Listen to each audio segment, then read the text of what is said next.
Respiration in lower organisms. Lower organisms में respiration कैसे होता है? लोअर ऑर्गेनिजम्स यानी सिंपल और यूनिसेलुलर ऑर्गेनिजम्स। यूनिसेलुलर वो जिनकी बॉडी में केवल एक ही सेल होती है या जो एक ही सेल से बने होते हैं। तो यूनिसेलुलर ऑर्गेनिजम्स जैसे कि अमीबा और पैरामीशियम का जो बॉडी स्ट्रक्चर होता है वो बहुत सिंपल होता है।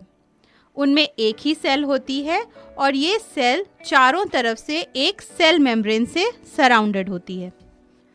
गैसेस का एक्सचेंज इसी सेल मेम्ब्रेन के थ्रू होता है। जब यूनिसेलुलर ऑर्गेनिजम्स की बॉडी या सेल में ऑक्सीजन की कंसंट्रेशन कम होती है तो आउटसाइड एनवायरनमेंट से ऑक्सीजन बॉडी के अंदर आ जाती है, और जब सेल में कार्बन डाइऑक्साइड ज़्यादा हो जाती है तो कार्बन डाइऑक्साइड बाहर निकल जाती है। जब भी कोई सब्सटेंस अपने हायर कंसंट्रेशन से लोअर कंसंट्रेशन की तरफ जाता है तो इस प्रोसेस को डिफ्यूजन कहते हैं। इसका क्या मतलब हुआ? इसका मतलब यूनिसेलुलर ऑर्गेनिजम्स जैसे अमीबा और पैरामीशियम में गैसेस का एक्सचेंज डिफ्यूजन की प्रोसेस से होता है। इन unicellular organisms like amoeba and paramecium, the exchange of gases takes place by diffusion through the cell membrane. Insects यानी कि ग्रास हॉपर्स और कॉकरोचेस ये कैसे ब्रीथ करते हैं? ग्रास हॉपर्स और कॉकरोचेस और बाकी सारे इंसेक्ट्स में भी एक रेस्पिरेटरी सिस्टम होता है। ये रेस्पिरेटरी सिस्टम किससे मिलकर बना होता है? ये respiratory system thin air tubes जिन्हें हम ट्रैकी कहते हैं उनसे मिलकर बना होता है। ये थिन एयर ट्यूब एक नेटवर्क बनाते हैं और इंसेक्ट की पूरी बॉडी में प्रेजेंट होते हैं। इंसेक्ट की बॉडी के साइड में इन एयर ट्यूब्स की टाइनी ओपनिंग्स होती हैं जिन्हें स्पाइरिकल्स कहते हैं। तो इंसेक्ट ब्रीथ कैसे करते हैं? इंसेक्ट्स में जो स्पाइरिकल्स होते हैं आप उन्हें हमारी नॉस्ट्रिल से कंपेयर कर सकते हैं। जैसे हम नॉस्ट्रिल से एयर अंदर लेते हैं उसी तरह से इंसेक्ट्स स्पाइरिकल से एयर अंदर लेते हैं। तो स्पाइरिकल से एयर इंसेक्ट की बॉडी में एंटर होती है। ये एयर थिन ट्यूब्स यानी ट्रैकी में जाती है। क्योंकि ट्रैकी बॉडी के पूरे पार्ट में होती है तो ट्रैकी से एयर बॉडी के हर सेल में पहुंच जाती है। कौन सी प्रोसेस से? डिफ्यूजन की प्रोसेस से। सेल में फूड का ब्रेकडाउन होता है और एनर्जी रिलीज होती है और कार्बन डाइऑक्साइड गैस प्रोड्यूस होती है। सेल से ये carbon dioxide gas in thin air tubes में जाती है और स्पाइरिकल से बॉडी के बाहर निकल जाती है। Thin air tubes called trachea and tiny openings called spiracles help the insects to breathe in. Earthworms देखे होंगे आपने। अर्थवर्म्स में ब्रीदिंग कैसे होती है? अर्थवर्म्स की जो स्किन होती है वो बहुत ही थिन होती है, बहुत ही पतली होती है। ये स्किन मॉइस्ट होती है।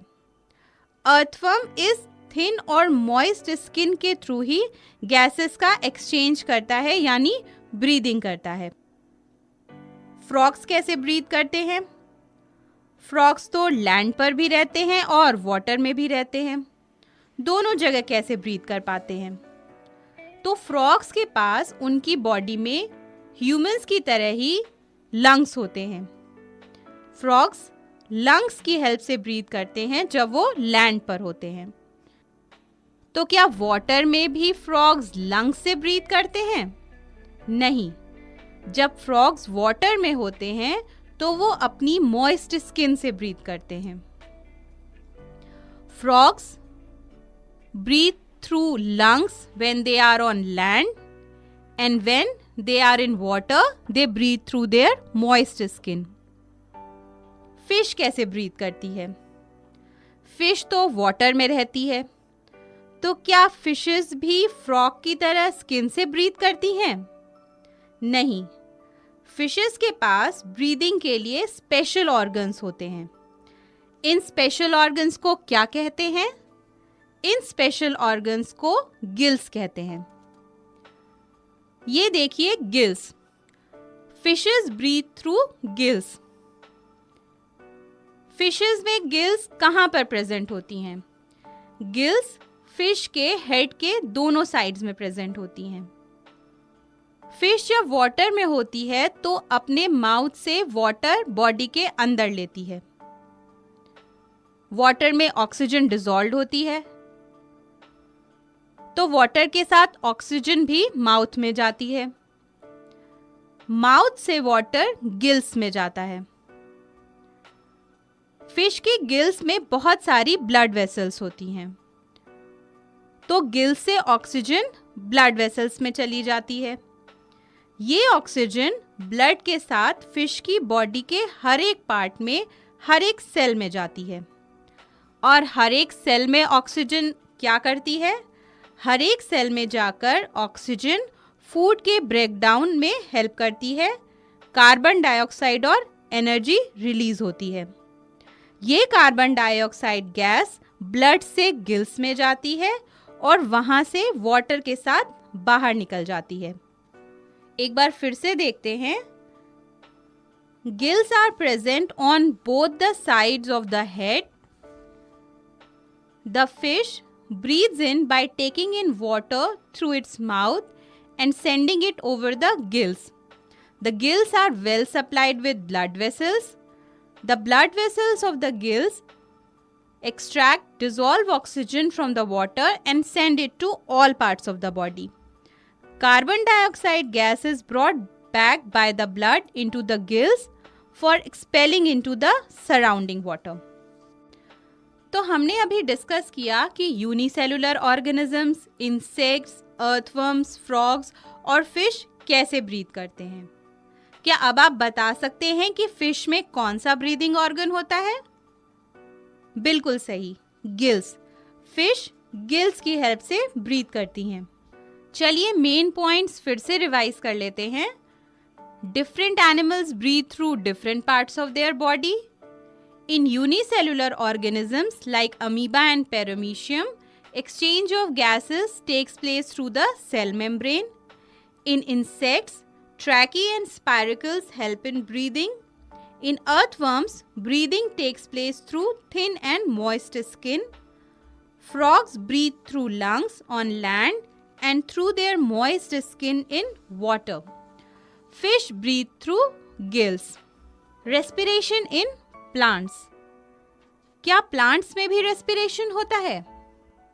हाँ, एनिमल्स की तरह प्लांट्स में भी रेस्पिरेशन होता है। एनिमल्स की तरह ही प्लांट्स में भी सेल के अंदर ऑक्सीजन की प्रेजेंस में फूड यानी ग्लूकोज का ब्रेकडाउन होता है और एनर्जी रिलीज होती है। इस प्रोसेस में कार्बन डाइऑक्साइड रिलीज होती है। तो प्लांट भी एयर से ऑक्सीजन लेते हैं और कार्बन डाइऑक्साइड निकालते हैं। Like animals, plants also respire for their survival. Plants take in oxygen from the air and give out carbon dioxide during respiration. एक एक्टिविटी से समझते हैं कि प्लांट्स में रेस्पिरेशन के दौरान कार्बन डाइऑक्साइड गैस रिलीज होती है। एक कोनिकल फ्लास्क लेते हैं और उसमें पी यानी मटर के कुछ सीड्स डालते हैं। इसमें पानी डालकर इसे ओवरनाइट रख देते हैं। नेक्स्ट मॉर्निंग सारा पानी ड्रेन कर देते हैं और सीड्स को फ्लास्क में ही रहने देते हैं। बीच बीच में सीड्स के ऊपर थोड़ा वाटर स्प्रिंकल करते हैं जिससे सीड्स मॉइस्ट रहें। ऐसा तब तक करते हैं जब तक सीड्स जर्मिनेट ना हो जाएं। स्क्रीन पर जो डायग्राम दिखाया गया है उसी की तरह एक एपरेटस सेट करते हैं। इस एपरेटस में सक्शन पंप की हेल्प से अंदर की सारी एयर बाहर निकाल लेते हैं। सेटअप देखिए, एयर टेस्ट ट्यूब ए से होकर बी में जाती है। टेस्ट ट्यूब ए में हमने क्या लिया हुआ है? टेस्ट ट्यूब ए में पोटेशियम हाइड्रोक्साइड है।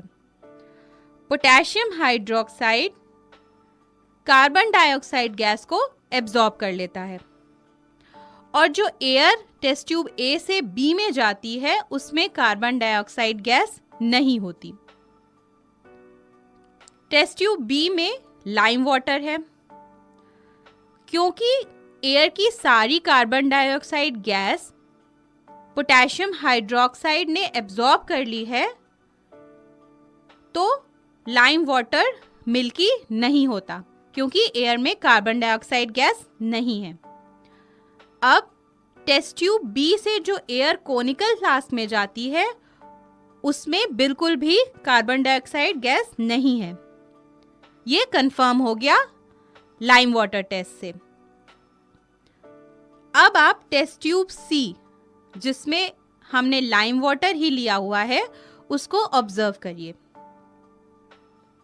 थोड़ी देर बाद आप देखेंगे तो क्या होगा? लाइम वाटर मिल्की हो जाएगा। Lime water turns milky. Conical flask में जो एयर एंटर हुई थी उसमें कार्बन डाइऑक्साइड गैस नहीं थी और पहले से जो कोनिकल फ्लास्क में एयर प्रेजेंट थी वो सारी हमने सक्शन पंप से रिमूव कर दी थी। तो लाइम वाटर मिल्की कैसे हुआ? कार्बन डाइऑक्साइड गैस कहां से आई? Carbon dioxide gas germinating seeds के रेस्पिरेशन से प्रोड्यूस हुई और ये कार्बन डाइऑक्साइड गैस जब लाइम वाटर के कांटेक्ट में आई तो लाइम वाटर मिल्की हो गया। So, we conclude that carbon dioxide gas is produced during respiration by germinating seeds. तो हमने ये एक्टिविटी करके ये तो कंफर्म कर लिया कि प्लांट्स में भी रेस्पिरेशन की प्रोसेस के दौरान कार्बन डाइऑक्साइड गैस रिलीज होती है। 2 थर्मस फ्लास्क लेते हैं और उन्हें ए और बी मार्क कर लेते हैं। कुछ बीन सीड्स को रात भर वाटर में सोक करके रखते हैं और फिर वाटर को ड्रेन करके सीड्स को जर्मिनेट होने के लिए छोड़ देते हैं। जब बीन सीड्स जर्मिनेट हो जाते हैं तो अगर हमने 1 कप जर्मिनेटिंग सीड्स लिए थे तो उसमें से आधे जर्मिनेटिंग सीड्स यानी हाफ कप जर्मिनेटिंग सीड्स को बॉईल कर लेते हैं। बॉईल करने से सीड्स में जर्मिनेशन रुक जाएगा। अब ये जो सीड्स हैं इन्हें डाइल्यूट फॉर्मेलिन या कार्बोलिक एसिड से वॉश कर लेते हैं। वॉश कैसे करते हैं? सीड्स को किसी भी कप में डालते हैं और उसमें फॉर्मेलिन या कार्बोलिक एसिड डालते हैं और फिर इसे स्ट्रेन कर लेते हैं। हमने सीड्स को फॉर्मेलिन या कार्बोलिक एसिड से वॉश क्यों किया? ये इसलिए किया ताकि सीड्स डीके ना हो। अब आप जर्मिनेटिंग सीड्स को थर्मस फ्लास्क ए में रखिए और बॉइल्ड सीड्स को थर्मस फ्लास्क बी में रखिए। दोनों फ्लास्क के ऊपर मॉइस्ट कॉटन वूल रखते हैं जिससे थर्मस फ्लास्क के अंदर मॉइस्चर मेंटेन रहेगा और एयर भी एंटर नहीं हो पाएगी। अब दोनों थर्मस फ्लास्क में थर्मामीटर डाल देते हैं। थर्मामीटर का इनिशियल टेम्परेचर नोट कर लेते हैं और सेटअप को अनडिस्टर्ब छोड़ देते हैं। इस सेटअप को कुछ आवर्स बाद ऑब्जर्व करेंगे तो हम देखेंगे कि थर्मस फ्लास्क ए में जो थर्मामीटर है उसकी रीडिंग इंक्रीज हो गई है, यानी टेम्परेचर इंक्रीज हो गया है। बट थर्मस फ्लास्क बी में जो थर्मामीटर रखा था हमने उसमें रीडिंग में कोई भी चेंज नहीं हुआ है, यानी टेम्परेचर में कोई इंक्रीज नहीं है। ऐसा क्यों हुआ है? चलिए समझते हैं। थर्मस फ्लास्क ए में जर्मिनेटिंग सीड्स थे, वो रेस्पायर कर रहे थे और रेस्पिरेशन की प्रोसेस के दौरान हीट प्रोड्यूस होती है, इसलिए उनमें हीट प्रोड्यूस हुई और थर्मामीटर का टेम्परेचर इंक्रीज हो गया। दूसरी तरफ थर्मस फ्लास्क बी में बॉइल्ड सीड्स थे और उनमें रेस्पिरेशन की प्रोसेस नहीं हो रही थी, इसलिए थर्मामीटर का टेम्परेचर कांस्टेंट था, वो इंक्रीज नहीं हुआ। तो इससे हम क्या कंक्लूड कर सकते हैं? तो हम कह सकते हैं कि जर्मिनेटिंग सीड्स रिस्पायर करते हैं और इस प्रोसेस में हीट प्रोड्यूस होती है। Heat is produced during the process of respiration. क्या आपको पता है कि प्लांट बॉडी में ऑक्सीजन अंदर कैसे जाती है और कार्बन डाइऑक्साइड बाहर कैसे निकलती है? आप बोलेंगे लीफ से। लीफ से ऑक्सीजन अंदर जाती है और बाहर निकलती है। बिल्कुल सही है। प्लांट की लीव्स में टाइनी पोर्स होते हैं जिन्हें हम स्टोमेटा कहते हैं। आपने ये पिछली क्लासेस में पढ़ा हुआ है। तो प्लांट की लीव्स में जो टाइनी पोर्स होते हैं जिन्हें हम स्टोमेटा कहते हैं, इनके थ्रू लीव्स में गैसेस का एक्सचेंज होता है। ये देखिए, ये स्टोमेटा है। स्टोमेटा 2 सेल्स से सराउंडेड है। इन सेल्स को क्या कहते हैं? इन सेल्स को गार्ड सेल्स कहते हैं। ये गार्ड सेल्स स्टोमेटा को ओपन करने और क्लोज करने का काम करते हैं। In leaves exchange of gases takes place through stomata. आपको पता है कि लीव्स के अलावा प्लांट्स में रूट्स और स्टेम्स में भी गैसेस का एक्सचेंज होता है।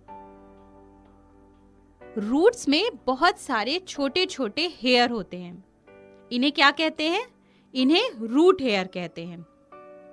सॉइल के जो पार्टिकल्स होते हैं उनके बीच में एयर होती है और हमें पता है कि रूट सॉइल में होती है, यानी रूट हेयर और सॉइल पार्टिकल्स कांटेक्ट में होते हैं। तो सॉइल पार्टिकल के बीच से एयर में प्रेजेंट ऑक्सीजन डिफ्यूज होकर रूट हेयर में चली जाती है और वहां से ये रूट के सारे सेल्स में जाती है। रूट सेल्स में ये फूड का ब्रेकडाउन करती है, जिससे कार्बन डाइऑक्साइड गैस निकलती है और एनर्जी रिलीज होती है। ये carbon dioxide gas root hair से बाहर निकल जाती है। तो इस तरह से रूट्स में गैसेस का एक्सचेंज होता है, रेस्पिरेशन होता है। चलिए आपको एक इंटरेस्टिंग सी बात बताते हैं।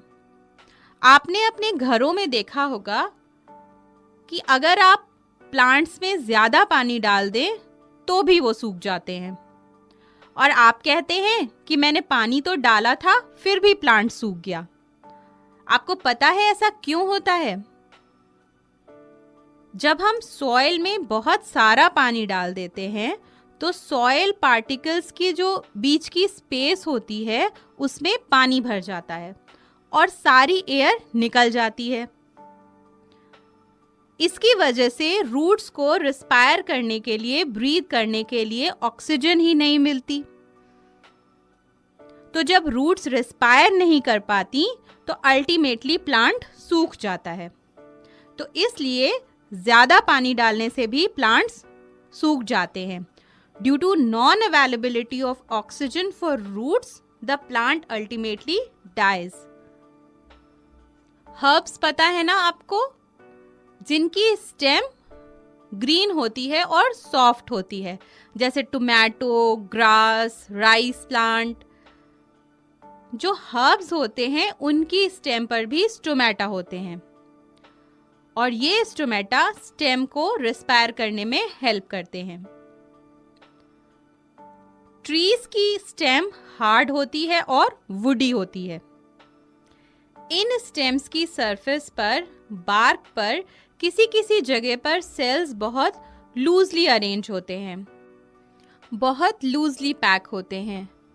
तो लूजली पैक होने की वजह से उनके बीच का स्पेस बढ़ जाता है और एक ओपनिंग जैसी बन जाती है, एक टाइनी ओपनिंग फॉर्म हो जाती है। इस टाइनी ओपनिंग को क्या कहते हैं? इस टाइनी ओपनिंग को लेंटिसिल कहते हैं। तो हार्ड और वुडी स्टेम में लेंटिसिल्स के थ्रू गैसियस एक्सचेंज होता है।